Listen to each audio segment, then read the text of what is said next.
and then the other part is you telling us about your doc. I don't know. Do you want to summarize the discussion from yesterday as well? Yeah, I can summarize. Okay. So there was a bunch of discussion around Torch export exposing an option to get pre-dispatch IR. So when you call torch.export, instead of the graph that you get being, we'll call it like AOT dispatch IR, that is like below the dispatcher, all of the composite implicit autograd decoms have run, autograd and autocast have run, sort of all the stuff in the dispatcher. You could instead get like a pre-dispatch IR, which is an IR of all A10 ops sort of before the dispatcher has run. And the like main thing from the discussion yesterday was a question of we have all of these decompositions called composite implicit autograd decompositions, which are these decompositions that live in the dispatcher and by default in eager mode they always run today. And the question was, should those decomps run by default as part of generating this pre-dispatch IR? And the resolution seemed like it was mostly no, by default, we're just not going to run the decompositions. And then related to that conversation was as part of export exposing a pre-dispatch IR, they don't really want to do it unless they can guarantee that the IR is functionalized, because it's a nice guarantee to have that the IR that Torch export exposes is always a functionalized IR. And so pre-dispatch functionalized IR is not a thing that exists today because you can't run functionalization in like a pre-dispatch way. Um, and so one question was like, what will it take to be able to functionalize pre-dispatch IR? And I wrote a quick design doc that is sort of a brain dump on what's missing today and what's the work required for it. So any like high level questions about pre-dispatch slash functionalization?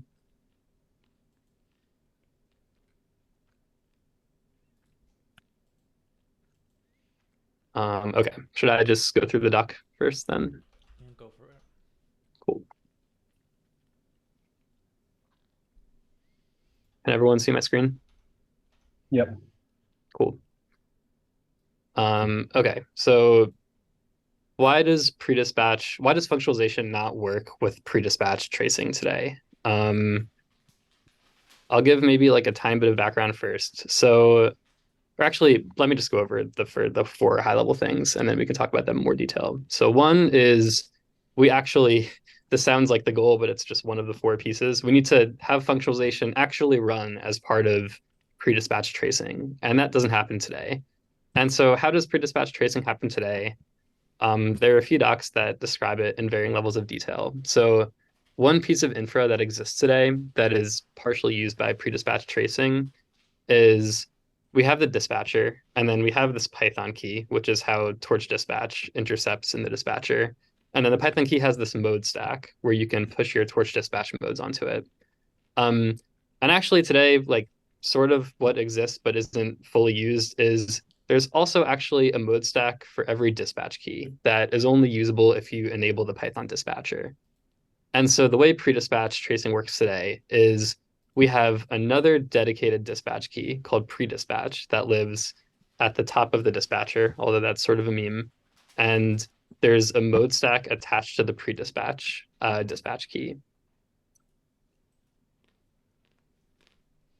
Um, and so here's the pre-dispatch dispatch key, and it lives above everything in the dispatcher like autograd and autocast. And when we do pre-dispatch tracing, we take our tracing mode, which is proxy torch dispatch mode, and we put it on the mode stack corresponding to the pre-dispatch key.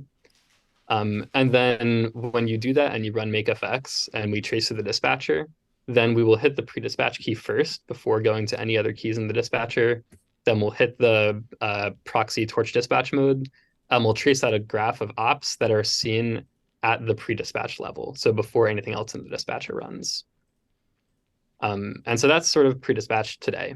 And the first thing to do to actually get functionalization to work with pre-dispatch is to get functionalization to happen at that level. And that's sort of not easy to do today, but there's actually a work in progress PR to expose functionalization as a torch dispatch mode. And so once that lands, then we should be able to take the pre-dispatch mode stack and just put this functionalization torch dispatch mode on the pre-dispatch mode stack. And then if you invoke a pre-dispatch tracing with this functionalization mode on that mode stack, then we'll trace out a graph of ops that are pre-dispatch, but with functionalization running first. So that is sort of like the first thing here. Any questions so far? Question from Yeah. someone I can't see. Yeah. Oh, the camera's not working. Yeah. My question is does this change like the contract for what uh, I guess formulas you need to rely on for functionalization to work? Because functionalization only assumes that it can functionalize some ops today, right? Yeah, that is a really good question. And that's not super, the short answer is as far as this piece goes, no. But that does matter for composite implicit autograd ops, which I can talk about afterwards. Okay. And when I say dark ritual, Yeah, so two things. One of them is how is this going to interact with the functionalization key? Like, will we basically be doing two passes of functionalization? And if so, this reminds me of a discussion we had a while back where it's just like, do we functionize before and after? And like, we were talking about how before there were like all these difficulties. So I was wondering if like that's probably what you're going to talk about in like a few minutes. I think the short answer is no, where I guess the context that's come up is sort of there's a bunch of different levels at which you can choose to run functionalization. Like there's all this stuff that happens in the dispatcher, and then even below the dispatcher, there's a bunch of Python decompositions. And there's a general thing there of like when should functionalization run, like in the middle or at the very bottom or the very top. And at least so far in all the stuff we're talking about, there's I don't think we've talked about like running functionalization at like both the top and the bottom at the same time or anything. But this is just sort of exposing another level that you could choose to run it at, if that answers your question. Right, right. So is this going to be a similar type of, like, I'm imagining this would not be the same as the functionalization that happens today because it's handling a different level of ops in my head. But is that not true? It will be at the same level because it is handling mostly, and this, I think, kind of like Will's question, it's handling mostly the same set of ops. And so we can reuse all the same functionalization stuff today. It will have to handle a few extra ops. And so we'll need to beef up functionalization to handle the extra ops that you might see at the top of the dispatcher. Okay, cool. Okay, so that's kind of the first thing. The second thing is how to actually integrate it with Torch export. So Torch export today uses AOT export module to call into AOT autograd and export and trace through the dispatcher and get a functionalized A10 graph of the forward and maybe the backward. And we can probably reuse this to do pre-dispatch tracing. We'd need a new flag for AOT export to say we want to do pre-dispatch tracing. And like at a high level, AOT autograd or AOT export module, when it's running and it's tracing and doing functionalization, it takes those two existing modes, the functional tensor mode and proxy torch dispatch mode, and turns them on. And then when tracing happens, we do functionalization and we get a graph out. And the main difference is just we will turn those modes on, but then push them onto this higher dispatch key instead of having them run the normal way. And there's some other details here, like we basically need to make sure all the same stuff in AOT export module runs normally. One thing that, for example, if or I guess I think that's like the main thing that would need to happen. I think that probably not too much else in this code would need to change, but that sort of would need to be figured out. So the third thing is handling composite implicit autograd decomps. So one thing that Richard said recently, which is a problem for functionalization, is if we want to run functionalization, but we don't want to decompose composite implicit autograd ops, we have a problem, which is that historically, none of the operators that register themselves as being composite implicit autograd make any guarantees about their schema. And so you can have an operator that secretly mutates or secretly performs and it like creates a view of the input, and its schema doesn't reflect that. And in general, that's been fine because we always run composite implicit autograd decompositions. And so all of our subsystems that care about aliasing and mutation information, like autograd and functionalization, never actually see those operators directly because they always see the decomposed versions. And so if we want to get at a graph that has functionalization run, but does not decompose some of these operators, then we need to guarantee that those operators have correct schema. And I don't know this for sure, but I think that the number of operators, at least in A10, that advertises having a functional schema but secretly do weird things like maybe alias or maybe mutate is pretty low. But it probably requires auditing to really confirm that. And at the very least, there's a few ops like .2 sometimes no ops and returns the input. Reshape sometimes creates a copy, and native batch form sometimes performs input mutations. And all those basically functionalization would always have to decompose so it can get fine-grained information about the aliasing and mutation information about the inputs. NYC. Yeah. Yeah, my question was, how are you going to handle these problematic functions? It's just about tagging them and force decomposing them all the time. I think that's right. I think the hard part is the tagging and actually auditing and making sure we tag the right operators. If we're able to tag the operators that we know are problematic, then we would just always decompose those operators during functionalization. Can our composite compliance test tell us that, Richard?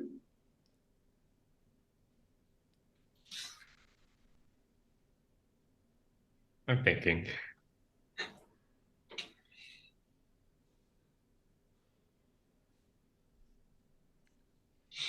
Sure, if you add a torch pre-dispatch mode to it, I mean you can get this. Like you don't even need a composite compliance test. You just need a torch pre-dispatch mode that runs schema check, yeah, and then you're good. Taksu? Sorry. How do we know that the op is like might be mutating the tensors if it's not marked in the schema? Today, we only know it by specifically knowing that native batch norm is lying about its schema and staring at its implementation and seeing that it mutates. I see. But the point Richard was making about the mode is that like you can also just run the op, assuming you know how to run it, and then see if, for example, things got mutated. In fact, it's even easier for composite implicit because we would usually assume that the underlying ops are accurately annotated. So you could just go and look and see like, you know, if they have a mutation inside the decomp. I see.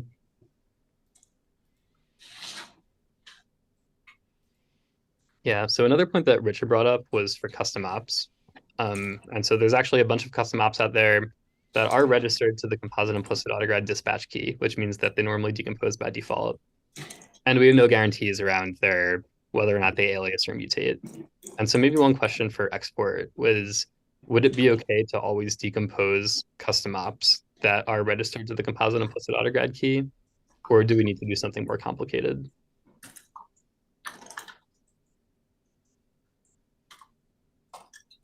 And maybe this isn't like an immediate problem because the models we're exporting don't have custom ops in them. Yeah, what ops? What's an example of a custom op that's registered to composite implicit autograd? Richard, do you know any offhand? I can find some if you give me 2 minutes. Yeah, I don't have like an immediate answer to whether or not I would think this is problematic. It's probably, I want to say it's probably fine, but So one thing that I want to do at the end of Brian going through this is to then ask what is the MVP set of features, and I don't think custom ops are MVP because you just fix custom ops when you run into problems with them. Like you don't have to program. Yeah, I think that's right. I mean, the problem is if you get silent incorrect code and you don't know where your silently incorrect code is. So like I'd prefer that there be some design that guards against silently incorrect things.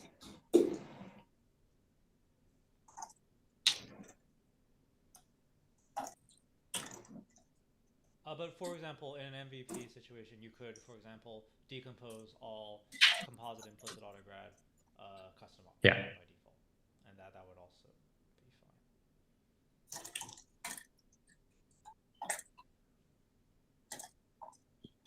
Okay.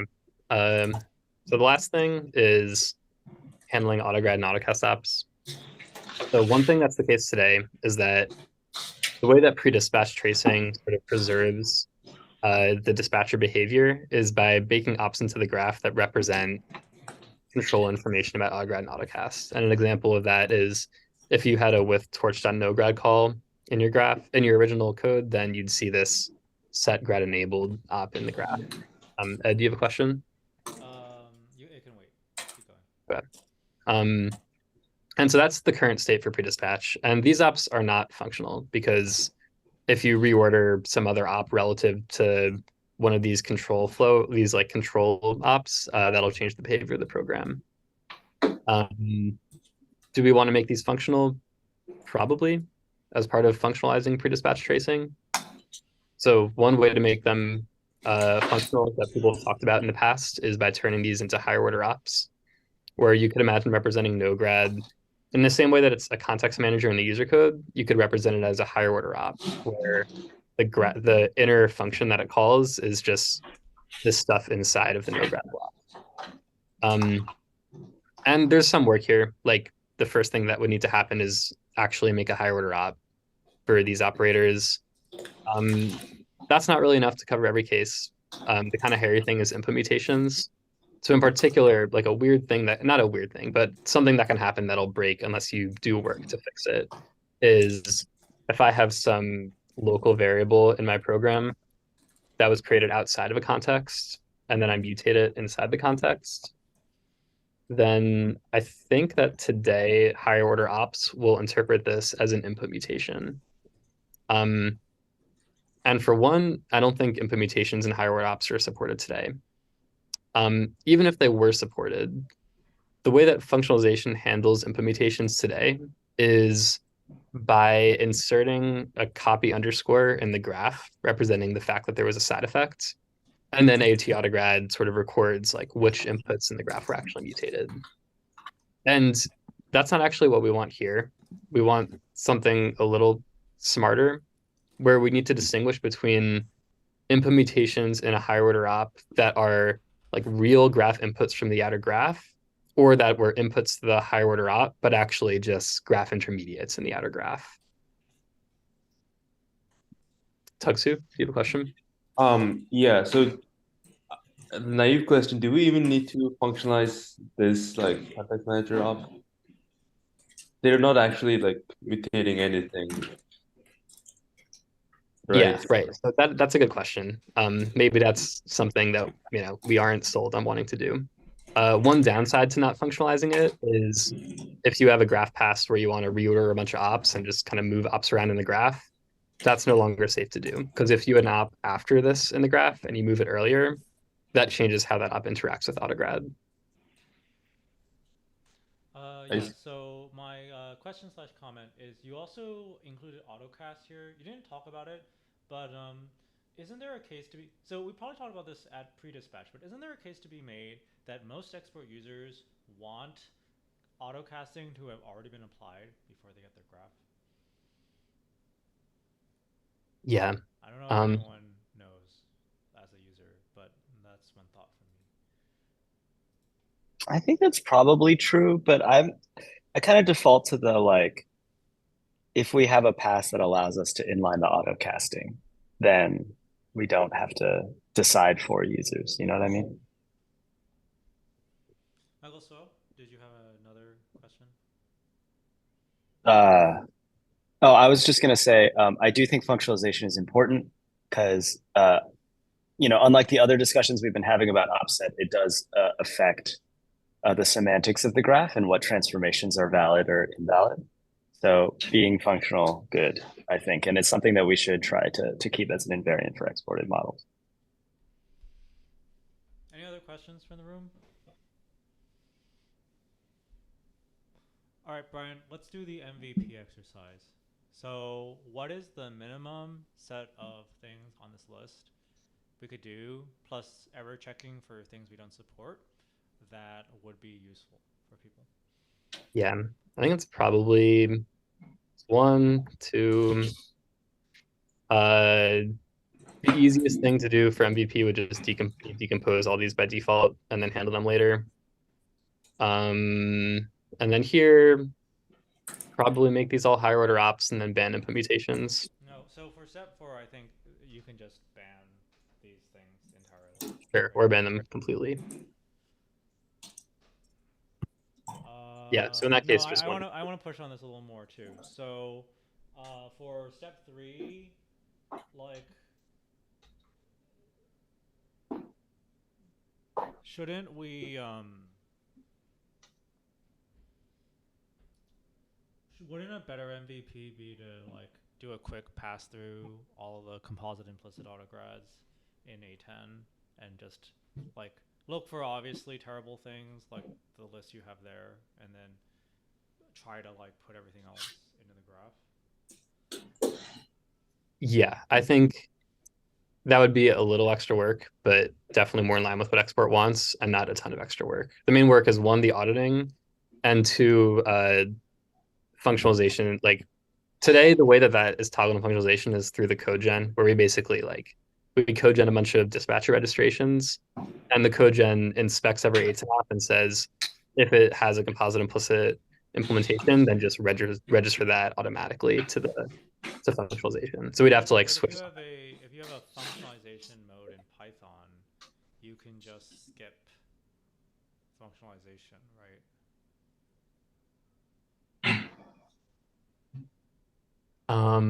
You don't even have to do a code gen change. Yeah, that's fair. Okay, question for export folks. Was this enlightening? When do you think this is happening? Assume you don't have a Brian.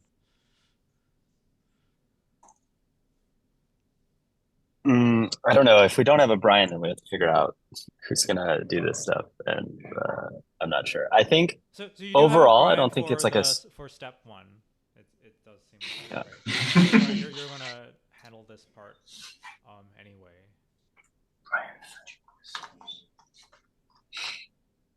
I think to me, it's not super urgent. I think we just need to figure out how we actually get there. I would say if we can do it by like, I don't know, the end of Q3, that's totally fine. So that's like a couple months, right? That seems reasonable to me.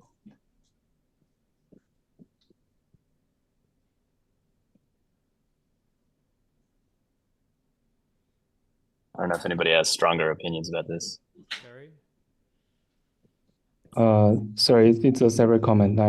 I'm wondering how are you going to handle batch norm? I saw it's also listed in the decomposed list. Oh, so batch norm will be handled the same way it's handled today, which is just we'll always decompose batch norm into the training specialized version or the inference specialized version. That way we have fine-grained information on where there are input mutations.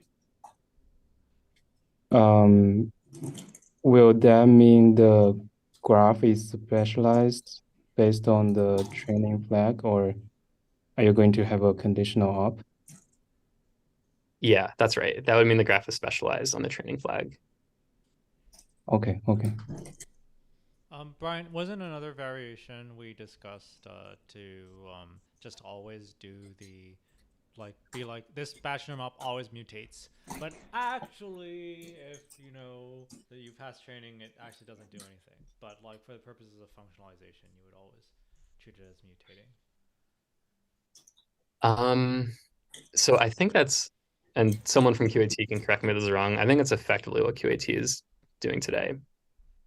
Because isn't that effectively the same thing as specializing on training? And then if you want to do inference, you know, to say like, oh, actually there weren't any input mutations. Yeah, I think that's it. Toksu?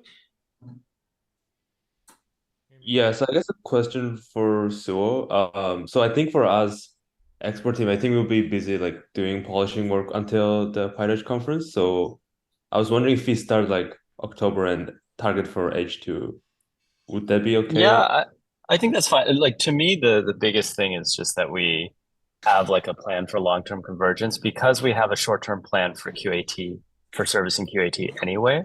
I think it won't be that big a deal. The only thing that might potentially affect the timeline is APS is switching from the like hacked up AOT export to real Torch export. APS would like pre-dispatch so that it can like run autograd on the resulting exported module, right? So if that ends up being problematic, we might have to pull something in, but it might just be like the MVP parts, if that makes sense. So I have to do a little bit more study to figure out like, you know, that if that's a timeline thing, then what's the MVP for APS and what does APS need specifically? But I'm not sure like which of these steps are required there. Sure, sounds good. Okay, any other questions, comments? We all settled on torch.export? Michael's so happy. Okay. Thumbs up. Cool. All right, so we have a bunch of other things we can talk about. Just checking if there are any new thumbs up. Let's see. Okay, I think the quantized thing will be fast. So, Albin, do you want to pitch this, or I can pitch it too? Because I feel like I understand it. Sure. I can give you the stab. Okay. And you can say if that matches your thing. I think the discussion is one we had with Vasily before, and it's not as much as an implementation claim, but more of a philosophical claim of sorts, is to say that for a lot of the quantized D-types, the model that we want to use is to say that the tensor we have actually has two D-types. One is the D-type it pretends to have, kind of, and one is the D-type it actually uses to store the data. And that semantic difference is important to see two things. One is that when you have integer quantization, for example, it still makes sense to do autograd on the outer tensor, because the outer tensor still tries to represent some actual honest to goodness floating point number, even if it's less accurate. And it also gives you a clear separation for how to implement this, as in different pieces in the stack will either want to see the semantic D-type of your tensor and what it's supposed to represent, and some other pieces will want to see the actual data D-type when, for example, you do compute. Does that match your thing, Ed? Yeah, that matches. Any questions from the room? Okay, then I'm gonna make it more spicy. So today we have qtensor in C++, and qtensor has a bunch of qint D types. And so concretely, I propose we should delete these D types.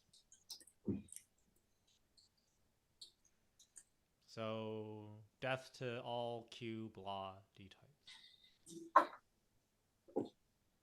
So Is this too spicy? Yeah, Jerry, go ahead.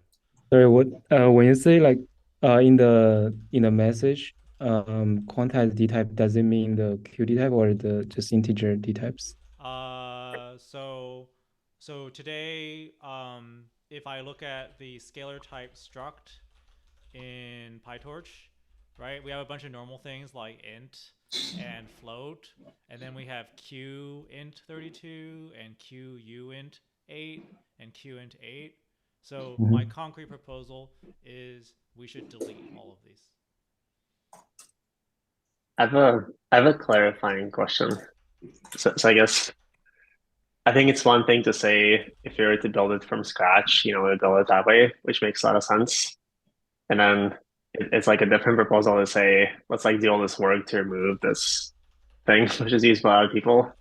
So I guess my question is, are we talking about actually deleting them and like migrating all the customers? Or are we talking about just like not building any new stuff on top of them? Like you're actually proposing deleting them, right? Today. Get that correctly? Well, I'm being a bit edgy, and then I might Sure. lob it back. But like, No, sure. I want So- as a thought exercise for this room at least, I would like us to think, what would a Yeah. universe look like if like we took on this project, which was that okay, we were wrong about these QD types, and we were going to start deleting them, right? Yeah. Yeah. So okay, I'll share at least my opinion. I think it would be awesome if I think Albon, if what you said is how it worked, I think that would make it a lot easier to like build quantized logic. I am like a bit worried about the actual engineering cost of doing this and like migrating everybody. So I guess I'm curious on how bad people think this would be. And also like it seems nice, but I don't know if it's like a must-have. So yeah, those are my questions. How many people are using them? I would say at this point it's I don't know, 95% of people who use PyTorch quantization are using these old D types because the PyTorch 2.0 workflows are very new. And I think they might be like a couple of customers might be using them, but they're not very widely rolled out. And I want to play your game, and I feel like there are two ways we can go about that. And I think at the root of it is that we need a new dispatching system. Like you need to be able to say so I think the front end is going to be happy if we replace these and rename them to float, let's say. And our front end code should be happy. I'm sure we need some way for the quantization specific logic to maybe detect what they are. But once you reach the backend, we need a way to route from things that look like a float to things that are not actually floats. And I'm curious, like, if you were to do that from Python, tensor subclass, and basically use the Python key and the sub what to do there. Do you think that is the valid approach, or what you have in mind here would be lower level? Within our regular kernel, we would be doing a dispatching outside of the Python key. Well, one thing, Albin, I want to point out though is that like it's not like we dispatch on D types, right? We do have a separate dispatch D for quantization, but like actually it's just a quantized thing, and then you look at the Q tensor info to figure out what to do, right? So actually you don't like if you're going to do that then you don't have to. And yes, Python subclasses also work, and yes, the like extensive open registration C++ subclass backend we talked about 2 years ago would also work. But like I don't know, this doesn't seem like a big deal. Okay. So the Q tensor import would survive in your mind, Well, and the only I'm not like okay. So I guess I do have a more generic question for the quantization team, which is, do you expect PD2 quantization to completely subsume every use case of the original Q tensor? Right? I hope so. This is a step before, and then we will delete Q tensor until everyone has PD2 quantization, right? So you tell me, no, it's not an exact substitute, then, that's... but if it is, like, then it's like, okay, well, we're building V2, and that's cool, and, like, V1 may or may not go away, but as long as it's not causing people problems, we can generally not getting rid of it. I don't know if anybody's working on any quantization that's not BTC based at this point from PyTorch. So it's like people use it, but it's on live support. Yes, is the way I'll phrase it. Anything that I used to do in PDQ, I can do it in PD2. Is that right? Maybe not today, but you should be able to once we get to it. Okay. It's like, yeah, the plan for like all future production right now is PyTorch 2.0 export based. Yeah, I feel there will be some use cases. There might be some use cases from QAT that cannot be exported, right? Because like there'll be like research code that they may not work. Right. Yes, so I guess yeah, there might be like a Python eager mode, but I think it would be so much nicer to build that using I guess, album the thing you described compared to using like the today's Q tensor C++ thing. Christian. Right.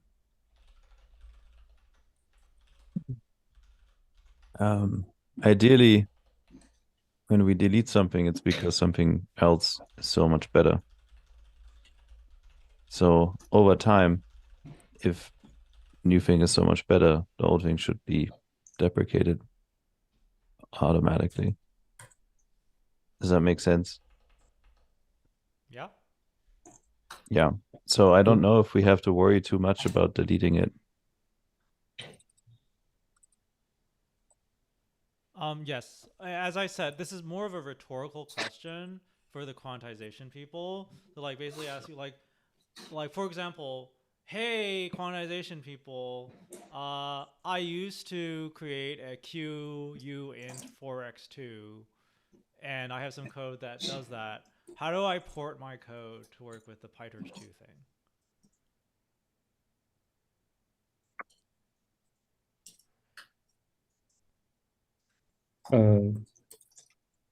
Is this a general question or You know, just? yeah. I'm asking this question for real, right? I have some code that does torch.qu in 32. You can tell me actually that never worked, and like so you don't actually have code like that. But like I'm just imagining I use some eager API and I'm passing in torch.qu in 32x 4x2 whatever it is. Qu in 4x2. Yeah, we can do this in the new flow, I would say. Like if the model is exportable, the only thing is like if user want to do this in eager mode condition, and we need to build a path, like how you can lower a model from eager mode condition. Okay, so to put it differently, essentially what you're telling me is that actually there is something that you're not working on, which like could be worked on but isn't priority, which is a tensor subclass that is the equivalent of what a QUint, 4x2 Q tensor impl would have been, and can be used in eager mode, but actually like says that it is a float 32 or float 16 at the top level, but then internally like quantizes things. Like as in this conceptually makes sense. It's like a rewrite of Q tensor impl, but like for eager mode, and this is just not prioritized because there's not useful things people can do with this. I think this would be really useful. I feel like it's not prioritized because I guess there's also a lot of other useful things, but it's not that it's not important. It's more like you do think this is important. Okay. I definitely think that would be really nice. I think Vasily, to some extent, some sister project. There are some sister projects here, right? The float 8 is very similar to that concept, the way we are thinking about it. It's not these D types, but it's a similar thing. I think the int 8 D types might also have a relatively similar UX. Yeah, so I think if I think about like how would somebody experiment with like arbitrarily grouped quantization, which is like that's like something some people do for int4, for example.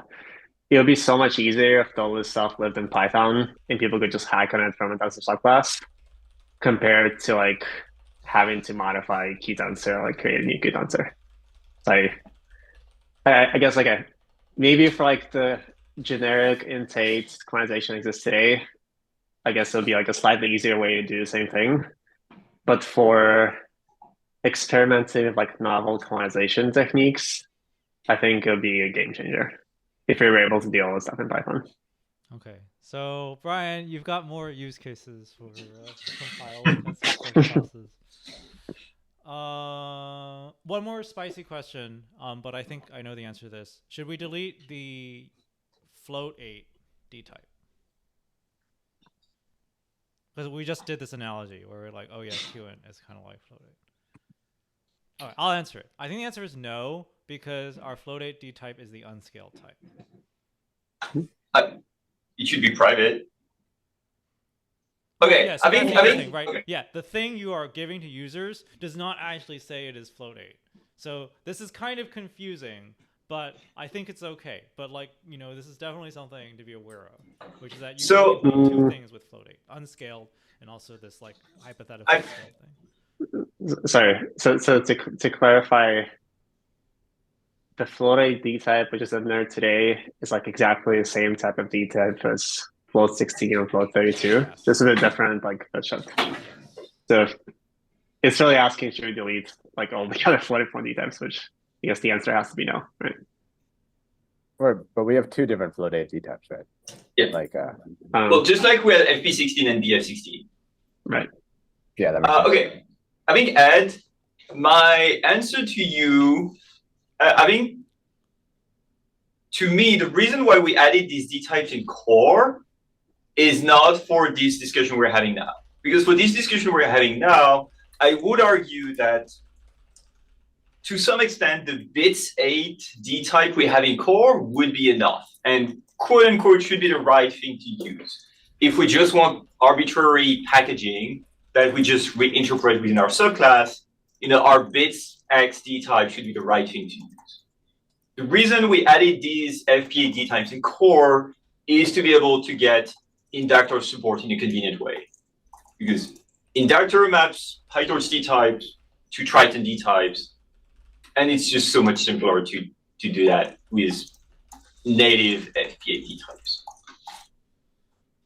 Okay, so that's everything I want to talk about on this topic. Any last things? Okay, let me think. All right, Joel, you're still here. Tell us about VMAP and SAM. Yeah, sure. So this came from me looking into SAM. Let me share my screen 1 second here.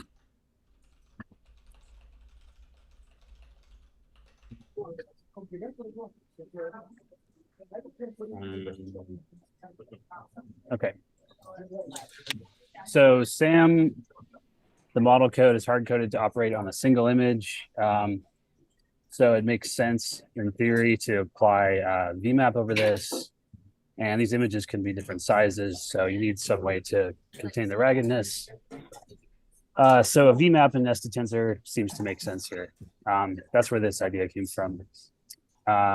Sorry, just to give a little more context for the room. So SAM, that was originally written by the researchers. They wrote it single example, so that they like Exactly. run it on one example at a time.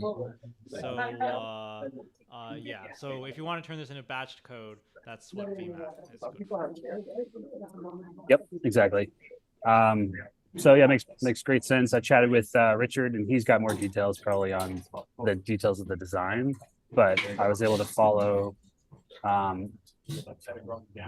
this stuff he's put together for me here and create a working PSC with a fallback pretty quickly. And the main components there are allowing batch tensor impulse to contain nested tensors, and then providing a batch nested tensor dispatch key to allow us to do nested tensor specific batching rules when needed. And then a nice batching rule fallback that just unbinds the nested tensors, operates as a constituents and rebinds. Yeah, and this works fine, but there's still quite a few interesting cases within SAM that I've run into that I've outlined here. I don't know what you guys are looking for this. I can go through those if that's helpful. Just show us one thing that you can't easily VMAP. Give us one of the examples. Sure. Okay, I think mass post-processing is probably a good one here. So when you run the image through originally, SAM will store the original input size and use that to do some scaling later on of the masks. So it'll take these images, scale up to a fixed padded 1024 by 1024, do all the operations, and then scale back down to the original mask image size later on.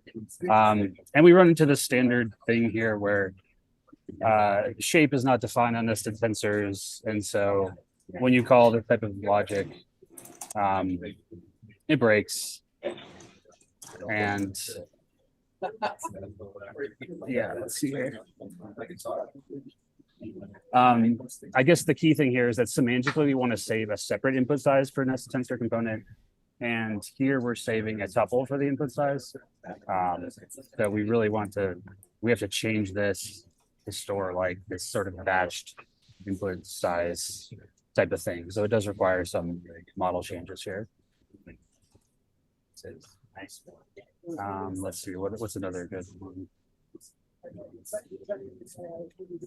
Show us one where just VMAP didn't support the thing. Maybe Okay, yeah. Indexing or index put. Yeah, the advanced indexing is a good example. So here we're operating on index put with a Boolean mask, and this specifically isn't supported by the index put batching rules. And I think this is something that we could address, but it just doesn't exist now. At a high level, I went down this route for a little bit, ran into enough things where it made sense to kind of pivot away from it towards manual model surgery. But I do think that there's like promise here and that it's a cool idea. It makes sense conceptually to map ragged inputs to create this like batchwise operation. And it would be a shame if we like threw this out entirely. Yeah. Okay, Richard, question for you. What did you think of this all?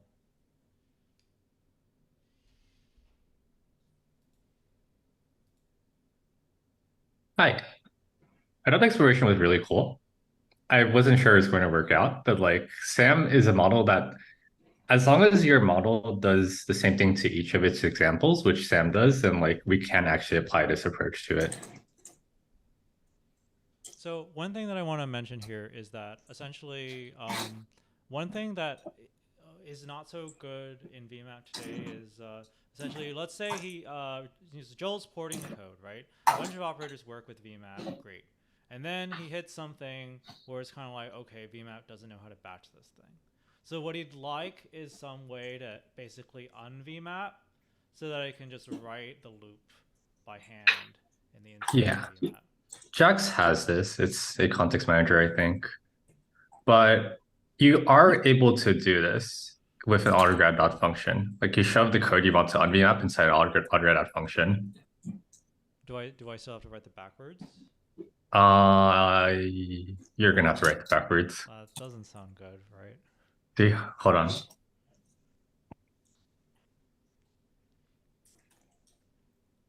Yeah, you still have to write out the backwards, but we can change that. We can change that.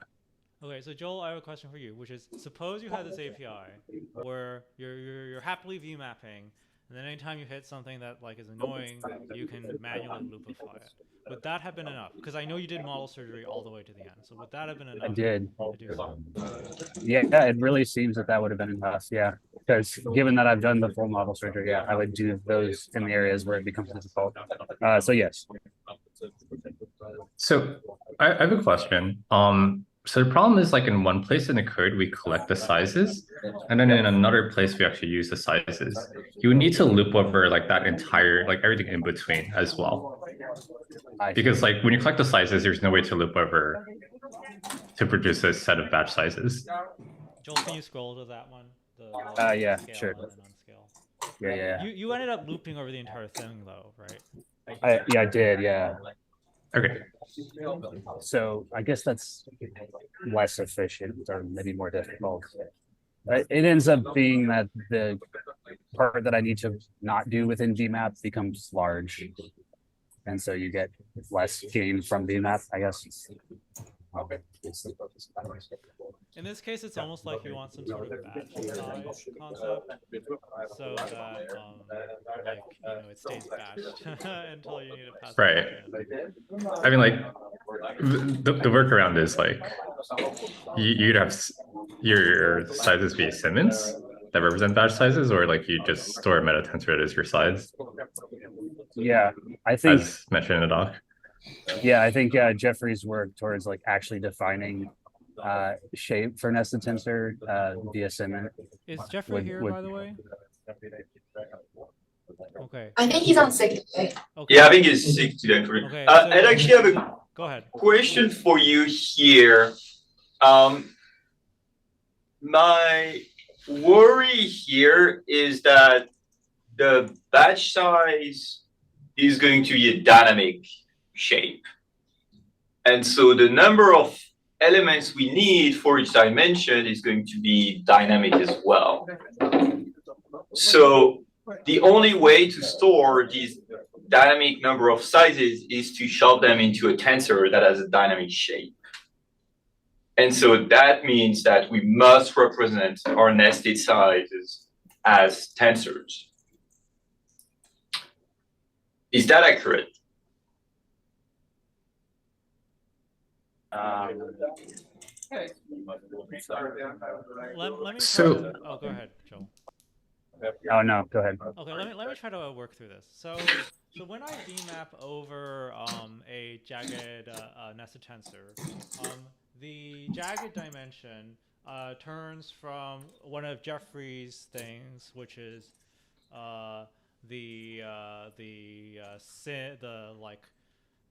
he's calling them singleton sim nodes because they don't compare equal to anything besides themselves.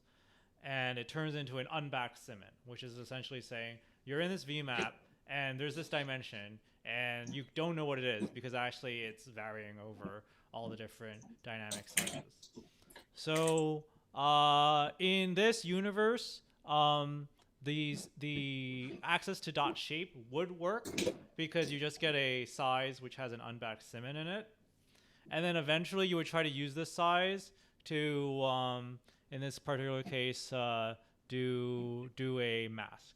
And so somehow the VMAP rule needs to know about unbacked simons. It needs to know that if you like say, I want to do this operation where one of the sizes is this unbacked simon, that actually this corresponds to the jagged operation, and I need to like do whatever, like I need to jaggify it in this way.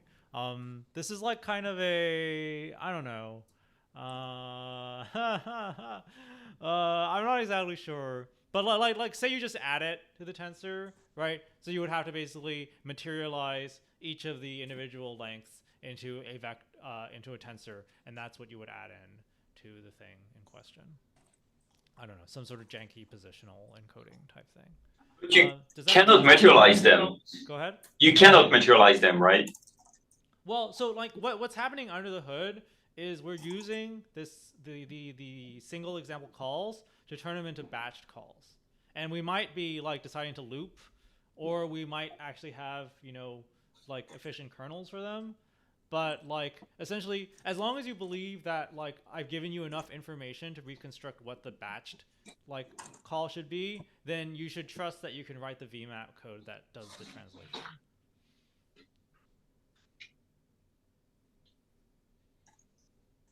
So in your case, okay, so the way you work around my problem of you have an unknown number for every given dimension, for jagged dimensions, you have an unknown number of simon or like size values that you would like to represent, is to actually not have each of them explicitly stated and just collapse all of them into a single black box simon object. As long as you can turn it back into the vectorized version, that's fine, right? Like, so the user doesn't have to deal with it. You never turn it back. You just need to thread that back into some kernel that know how to interpret it. Oh, or turn it back because you don't have a kernel and you fall back, which... but how can you... But you cannot turn it back, though. You don't know how many elements are in there. So when I do a fallback inside a VMAP, I just do a loop, right? And how do I do the loop? Well, I know how many elements are in my batch. Okay, so at that point, you specialize on the batch size. Oh yeah, like the fallbacks will not compile in a useful way unless you specialize on batch. Okay. Okay. That's not cool. By the way, Joel, do you have updated perf numbers from like your hand surgery or not really? Yeah. Yeah, let's see. If I ignore the data loading time and just look at model inference, it gave about a 2.8x speed up. Yeah, 76.5. Is it still milliseconds per mostly image from the touch. transformer component, or were you getting some nested tensor? Yes, there was also some from batching image encoding, but it was mostly from the decoder transformers. for those two components. Yeah, none of this is like related to dispatching on nested tensor kernels. It's all just batch-wise operation. Any other questions from the room? Oh, I have one more question for Richard. Last question, which is, are we actually going to have to maintain two sets of VMAT rules? One for jagged and one for not? Most of the VMAP rules should work. Sorry, not Generalized? most. Okay. Some of them should work, and we can tweak them a little bit so that they do work. In some cases where it just doesn't work, like index put underscore, like index put underscore would have special semantics in our nested tensor. That needs its own. So we will need to maintain a small, like a set of nested tensor rules, but we can reuse a bunch of the regular VMAP rules / refactor them so that they work. So two questions. So one is, do you and Joel have an agreed upon like good structure for this? And two is, can we write the jagged tensor VMAT rules in Python? Agreed structure, not exactly, but it's not too difficult to do. Like we have a nested tensor VMAP key, and it can just like use the VMAP key as like an alias key or something. Can we do this in Python? You can do anything in Python nowadays. Yes. Okay. All right. So that's all for the meeting today. Thanks everyone. See you all next week. Yeah. Yeah.